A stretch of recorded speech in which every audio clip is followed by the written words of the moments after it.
নমস্কার বন্ধুরা, রোমার রান্নাঘরে সকলকে স্বাগত জানিয়ে শুরু করছি আজকের পর্ব। আজ আমি তোমাদের সাথে শেয়ার করেছি খুবই সহজ একটা তালের পিঠা রেসিপি। শুধু পদ্ধতিটা জানলেই তোমরা খুব সহজে বাড়িতে এই পিঠাটা বানিয়ে নিতে পারবে। এর আগেও আমি অনেকগুলো তালের ভিডিও তোমাদের সাথে শেয়ার করেছি। সেই সমস্ত ভিডিওগুলো দেখতে চাইলে ডেসক্রিপশন বক্সে লিঙ্কগুলো দিয়ে দেব।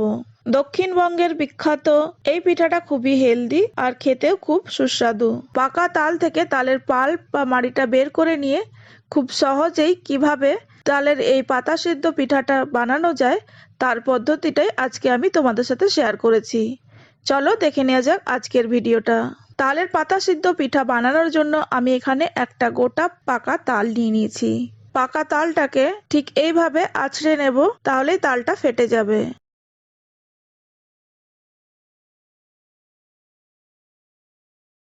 ঠিক এইভাবেই তালটাকে ভেঙে নিতে হবে, তাহলে খুব সহজেই তালটা ভেঙে যাবে। তালটা ভেঙে নেওয়ার পর ঠিক এইভাবে খোসাটা ছাড়িয়ে নেব। তালটা একটু ভালোভাবে পেকে গেলে বা পাকা তাল হলে খোসা ছাড়ানো বেশি সহজ হয়। এই তালটাতে 3টা আঁটি আছে। ঠিক এইভাবে সমস্ত আঁটির থেকেই খোসাটা ছাড়িয়ে নেব।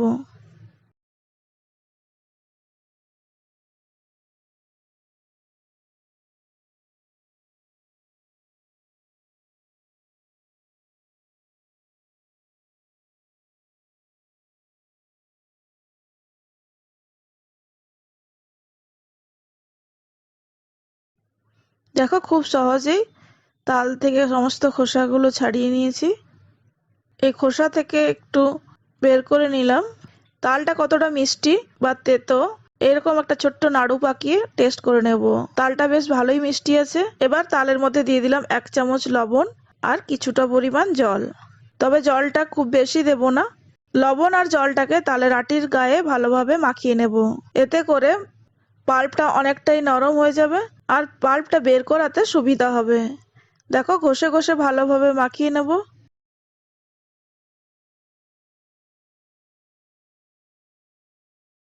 খুব বেশি জল দেব না, তাহলে কিন্তু তালের পাল্পটা যখন বের করাবো খুব বেশি তরল হয়ে যাবে। এইভাবে লবণ আর জলটাকে তালের গায়ে মাখিয়ে নিয়ে আধ ঘন্টা মতো ভিজতে রেখে দেব। এইভাবে জল আর লবণ মাখিয়ে আধ ঘন্টা মতো ভিজতে দিলে খুব সহজেই তালের পাল্পটা বের করে নেওয়া যায়। আধ ঘন্টা পর ফিরে এলাম। তালটা ভিজে গেছে। তালের পাল্পটা বের করানোর জন্য এরকম ছিদ্রযুক্ত একটা পাত্র নিতে পারো। এতে ঘষলেও কিন্তু তালের পাল্পটা বেরিয়ে যায়, কিংবা পাশের ঝুড়িতেও তালের পাল্পটা বের করে নিতে পারো। তবে আমি এই গ্রেটারের সাহায্যে তালের পাল্পটাকে বের করে নেব। খুব কম সময়ের মধ্যে গ্রেটার দিয়ে তালের পাল্পটাকে বের করে নেওয়া যায়। একটা তালের আটি নিয়ে নেব আর ঠিক এইভাবে গ্রেটারটা ধরে উপরে ঘষতে থাকবো, তাহলে খুব সহজেই তালের পাল্প বা মাড়িটা বেরিয়ে আসবে। এতে করে খুব বেশি সময় লাগে না। এইভাবে বারবার ঘষে ঘষে তালের পাল্প বা মাড়িটা বের করে নেব। একটা আটির পাল্প আমি বের করে নিয়েছি। ঠিক এইভাবে সমস্ত আটিগুলো থেকে তালের পাল্প বা মাড়িটা বের করে নেব। সমস্ত তালের আটি থেকে পাল্পটা বের করে নিয়েছি। একটা তাল থেকে এই পরিমাণ তালের পাল্প বা তালের জুস বা তালের মাড়ি বের হয়েছে। এই পাল্পটার মধ্যেও তালের অনেক সূক্ষ্ম আঁশ আছে, সেটাকে আমি একটা ছাঁকনির সাহায্যে ছেঁকে আলাদা করে নেব।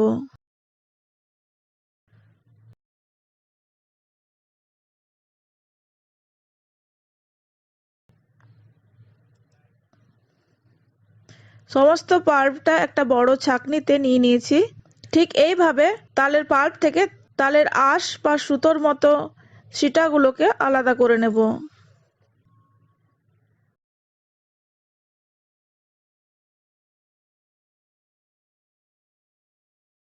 সমস্ত পাল্পটাকে ছেঁকে নিয়েছি। দেখো, এই সূক্ষ্ম সুতোর মতো আঁশটাকে আলাদা করে নিলাম। এবার একটা কড়াই নিয়ে নিয়েছি। এই পর্যায়ে আমি গ্যাসটাকে বন্ধ করে রেখেছি। কড়াইটাকে শুকনো করে নিই। কড়াইটাতে জল আছে, এর মধ্যে দিয়ে দিলাম 1 চামচ মতো সর্ষের তেল। এবার এতে দিয়ে দেবো তালের পাল্প বা তালের মাড়িটা। কড়াইটাকে একদম শুকনো করে পাল্পটা দিলে কড়াইয়ের তলায় লেগে যাওয়ার ভয় থাকে, তখন পাল্পটা পুড়ে যাবে। সমস্ত তালের পাল্পটা দিয়ে দিলাম কড়াইয়ের মধ্যে। এবার গ্যাসটাকে অন করে বারবার নাড়াতে থাকবো। তালের পাল্পটা ফুটিয়ে নিলে পাল্পের টেস্টটা বেড়ে যাবে আর পাল্পটা অনেক দিন পর্যন্ত স্টোর করেও রাখা যায়। তবে তালের পাল্পটা গরম করার সময় অবশ্যই কিন্তু সর্ষের তেল বা ঘি ইউজ করবে। এতে দিয়ে দেবো 1 কাপ পরিমাণ চিনি। বারবার নাড়াচাড়া করে তালের পাল্পটা ফুটিয়ে নেব। একটু ঘন করে নিলে পিঠার টেস্টটা ভালো হবে। তালের পাল্পটা অনেকটাই ঘন হয়ে গেছে, মাঝে মাঝে নাড়াচাড়া করতে থাকবো, তাছাড়া কিন্তু তালের পাল্পটা পুড়ে যেতে পারে। দেখো পাল্পটা অনেকটাই ঘন হয়ে গেছে। তালের পাল্পটা আমি ঠান্ডা হতে দিয়ে দেবো। যতক্ষণ না ঠান্ডা হচ্ছে ততক্ষণ আমি এই পিঠার পুরটা বানিয়ে নেব। এই পিঠাটা পুর ছাড়া বা পুর ভরা দু রকমেরই হয়। আমি আজকে পুর ভরা তালের পাতা সিদ্ধ পিঠা বানাচ্ছি। দুধটা ভালোভাবে ফুটিয়ে নিচ্ছি। আমি এখানে ফুল ক্রিম দুধ নিয়েছি। আজকে আমি ছানা বানিয়ে ছানার পুর ভরা পিঠা বানাবো। দুধটা ভালো মতন ফুটে গেলে এতে দিয়ে দেব 1 কাপ মতো আগে বানানো ছানার জল। ছানার জল দিয়ে ছানা বানালে ছানাটা খুব ভালো হয়। তোমরা চাইলে ভিনিগার বা লেবুর রস দিয়েও ছানা বানাতে পারো। দেখো দুধটা কেটে গেছে, ছানা তৈরি হয়ে গেছে। ছানাটাকেও আমি ছাঁকনিতে ছেঁকে নিয়ে ঠান্ডা হতে রেখে দেব। ছানাটা ঠান্ডা হয়ে গেছে। এবার একটা থালায় ছানাটা নিয়ে নিলাম। এতে দিয়ে দেবো 1 কাপ পরিমাণ চিনি। তোমরা যারা বেশি চিনি খেতে পছন্দ করো না তারা চিনির পরিমাণটা কম দিতে পারো। তবে একটু মিষ্টি মিষ্টি পুর হলে পিঠাটার টেস্ট বেশি ভালো হয়। একটু সময় নিয়ে হাত দিয়ে ঘষে ঘষে ছানা আর চিনিটাকে মাখিয়ে নিতে হবে, যতক্ষণ না চিনিটা ভালোভাবে মিশে যাচ্ছে ছানার সাথে। দেখো ছানা আর চিনিটা খুব ভালোভাবে মিশে গেছে।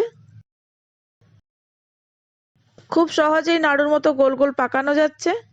এটাকে আমি রেখে দেব। এই পিঠাটার জন্য পুর তৈরি। এবার পাতা সিদ্ধ পিঠা বানানোর জন্য পাতা নিয়ে নিচ্ছি। আমি আজকে টগর পাতায় এই পিঠাটা বানাবো। খুব সহজেই তোমরা যে পাতাটা জোগাড় করতে পারবে সেই পাতা দিয়ে এই পিঠাটা বানিয়ে নিও। যেমন শাল পাতা, কাঁঠাল পাতা, টগর পাতা, চালতা পাতা বা কলা পাতাতেও এই পিঠাটা বানানো হয়ে থাকে। খুব ভালোভাবে পাতাগুলো ধুয়ে নিতে হবে, কারণ পাতার পিছন দিকের অংশে অনেক সময় পোকা থাকে। তারপর পাতাগুলো একটা শেপে কেটে নেব। একটা কাঁচির সাহায্যে ঠিক এইভাবে পাতাটা কেটে নেব। তোমরা চাইলে ছোট বা বড় যে কোনো আকারের পিঠা বানাতে পারো ঠিক এইভাবে পাতাটা কেটে নিয়ে। আমি একটা ছোট সাইজের পাতা কেটে দেখালাম আর একটা মিডিয়াম সাইজের পাতা কেটে দেখাবো। আমি দু রকমের সাইজেরই পিঠা বানাবো। পিঠা বানানোর জন্য পাতাও রেডি হয়ে গেছে। এবার একটা মিশ্রণ তৈরি করে নেব। আমি এখানে 1.5 কাপ পরিমাণ তালের পাল্প নিয়ে নিয়েছি আর এতে দিয়ে দিলাম 2 কাপ পরিমাণ চালের গুঁড়ি। আমি এখানে বাজার থেকে কেনা চালের গুঁড়ি ব্যবহার করেছি। এভাবে তালের পাল্প আর চালের গুঁড়িটা ভালোভাবে মাখিয়ে নেব।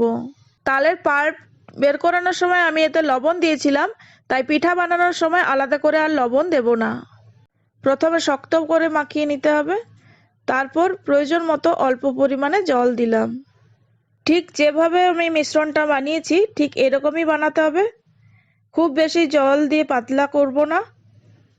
যেহেতু এটা বাজার থেকে কেনা চালের গুঁড়ি দিয়ে বানাচ্ছি আর বাজার থেকে কেনা চালের গুঁড়িগুলো একটু বেশি ড্রাই হয়, তাই এতে অল্প পরিমাণে জল ইউজ করলাম। তালের পাল্প বা রসটা যখন আমি ফোটাচ্ছিলাম তখন এতে চিনি দিয়েছি, তাই এতে আর আলাদা করে চিনিও দিলাম না। তোমরা যদি আগে থেকে লবণ বা চিনি না মিশিয়ে থাকো তাহলে এই পর্যায়ে অল্প পরিমাণে লবণ আর 2 থেকে 3 চামচ পরিমাণ চিনি ব্যবহার করবে। মিশ্রণটা বানানো হয়ে গেছে। এটাকেও 10 থেকে 15 মিনিট মতো রেখে দেব। তালের পিঠা বানানোর জন্য সমস্ত উপকরণগুলো তৈরি। পাতাগুলো ধুয়ে নিয়ে আমি এতে অল্প পরিমাণে তেল মাখিয়ে নিয়েছি, যাতে খুব সহজেই পাতা থেকে পিঠাটা বেরিয়ে আসে। এবার একটা থালার উপর আমি একটা পাতা নিয়ে নিয়েছি। পাতাটাকে একবার ভালোভাবে মুড়ে নিলাম। তারপর পাতার উপরে তালের পাল্পের মিশ্রণটা দিয়ে দেব। ঠিক এইভাবে শৌখিন করে মিশ্রণটা পাতার উপর দিয়ে দেব। পাতার উপর তালের পাল্পের মিশ্রণটা যত সুন্দরভাবে দেওয়া হবে পিঠাটা দেখতেও ততটাই সুন্দর হবে। ঠিক এইভাবে মিশ্রণটা দিয়ে তার উপর ছানার যে পুরটা বানিয়ে রেখেছিলাম সেটা দিয়ে দেব।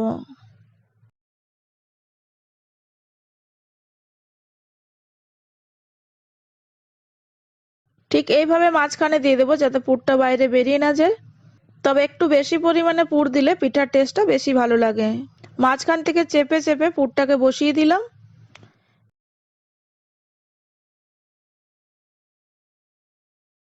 এবার পাতাটাকে ঠিক এইভাবে মুড়ে জোড়া লাগিয়ে দেব, যাতে পুরটা বাইরে বেরিয়ে না যায়। ঠিক একইভাবে আমি সমস্ত পিঠাগুলো বানিয়ে নেব। আর একটা দেখিয়ে দিচ্ছি কিভাবে পাতার উপর মিশ্রণটা বসিয়ে নেবে। মিশ্রণটা যত সুন্দরভাবে বসাবে পিঠাটাও কিন্তু সেদ্ধ হওয়ার পর ততটাই সুন্দর লাগবে। মাঝখান থেকে পুরটা দিয়ে দিলাম, আর ঠিক এইভাবে চেপে চেপে পুরটাকে বসিয়ে দেব, যাতে বাইরে বেরিয়ে না আসে। পাতাটাকে এইভাবে মুড়ে নেব। 2 হাত দিয়ে চাপ দিলেই মিশ্রণটা জোড়া লেগে যাবে।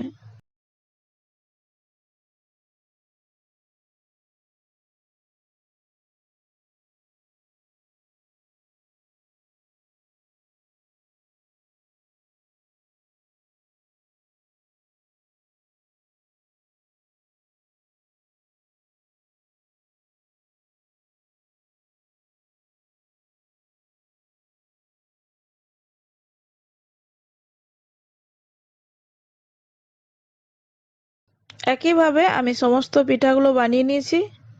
সমস্ত পিঠাগুলো বানানো হয়ে গেছে। আমি আজকে মোমোর বাসনে পাতা সিদ্ধ পিঠাটা বানাবো। তোমরা চাইলে প্রেসার কুকার বা ইডলির বাসনেও এই পিঠাটা বানাতে পারো।